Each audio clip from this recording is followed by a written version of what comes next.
That's a fact. We will lose it if we don't fight to preserve those liberties that we've had for so many years. But it's been a long time coming, and under Republican presidents and under Democrat presidents, that they have encroached upon our liberties, and they've taken away our freedoms, and they've stomped on that sacred Constitution and treated it with great disregard. And now, turning it all around, it's not a Republican thing, it's not a Democrat thing, it's a patriot thing. It's about whether or not the constitutional conservatives in this country are going to stand up and be counted and do what has to be done. I for one, look, I don't care if I have to take on Republican leaders, I don't care if I have to take on the president or the Democrats. I think that my job is to fight for getting the freedoms back, and this is about my 6, soon-to-be 7 grandchildren and the future of what I'm going to be leaving to them as a country that was a better America for me than it was for my parents. And I can't say that. I can't say that for my children or my grandchildren. And I'm not going to go to my grave without doing everything within my power to try to get it back.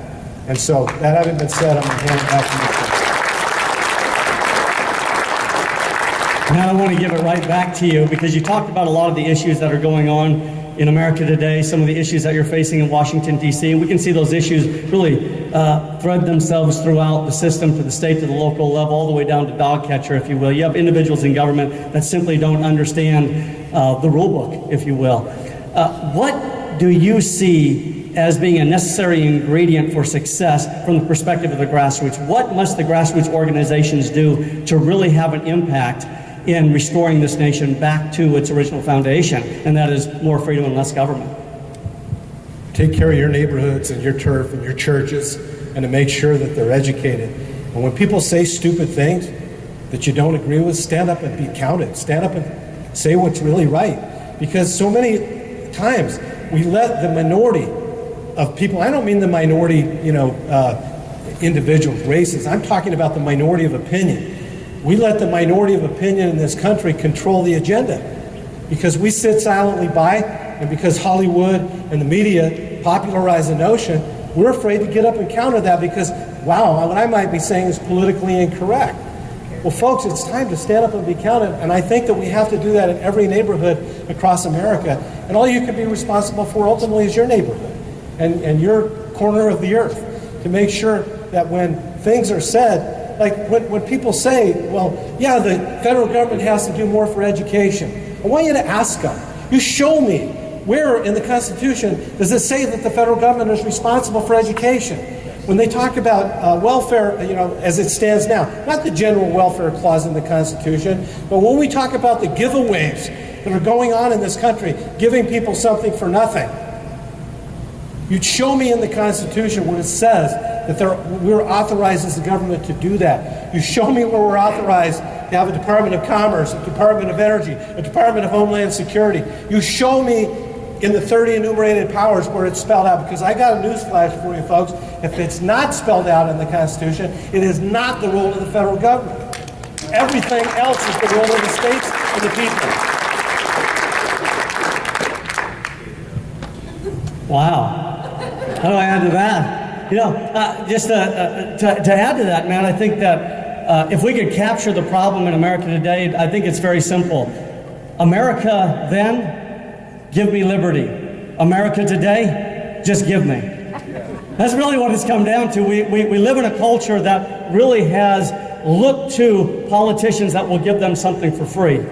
And we have a cultural issue here, and you're right, those individuals that are out there in the culture that have been fed this nonsense for over 100 years are ready to vote those individuals into office, and we have to counter that, and we've got to take back the culture. And I think we're going to talk a little bit about the party here in just a moment, but I want to add something to this, Matt. Hold on, Matt. Hold on, I know you're excited. I think that when we're talking about the grassroots organizations, we have to message differently than what it is that we're doing. I mean, think about the surges of the Tea Party back in 2009, 2010. They saved this country back in 2010. And there was a message that permeated into the hearts and minds of just average Americans. And I think we've lost that to a large degree. I mean, think about this for just a moment. if it is about messaging, look at a company like Apple Computer and the way that they message. If they were to message like anybody else, what would they sound like? Well, they would say something like this: we make great computers. They're beautifully designed, simple to use, and user-friendly. Want to buy one? Right? That's the way the culture communicates. They're ready to sell you something. But what is it that Apple Computer actually does? They say everything we do exceeds the status quo. We're all about innovative thinking. Everything we make is beautifully designed, simple to use, and user-friendly. We just happen to make great computers. Want to buy one? I think there's something to be said in looking at the marketing of Apple Computer when we talk about messaging. You know, what is the Republican Party, and I'm a registered Republican, but what is it that the Republican Party is doing in large part today when they communicate? Think about this. Here's the message. Those darn people in Congress, they better wake up. King Obama is signing all of these executive orders. You better secure the border. They're just coming across in droves, and they're trying to take our guns. And I'm tired of the government taking our money to subsidize food stamps and housing. Hey, you want to sign the petition? Right, that's what we're doing. Instead of talking about the why. See, people don't buy what you do, they buy why you do it. That's why Apple's successful. They recognize that they're selling the why, not the what. And right now we have a Republican Party that is selling the what, not the why. And the why is, what is actually the why? Freedom. We're the greatest country that the world has ever known. We're exceptional in so many ways. Equal protection clause isn't just a soundbite, it's something that people have given their lives to uphold and defend. Right, we sell that message and people come on board. But right now, the way we're communicating, and I think that's the problem right now, the grassroots has to rise up, the Republican Party has to rise up. Matt, as you, Congressman Salmon, I'm so used to calling you Matt. Hey, Matt. Congressman Salmon, talk about some of the players in the party and some of the problems within the party and how we correct the party it is that you represent. Absolutely.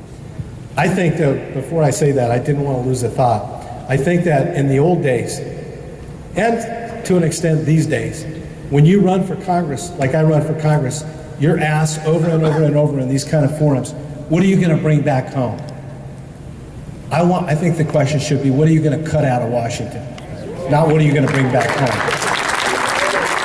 That has to be the focus.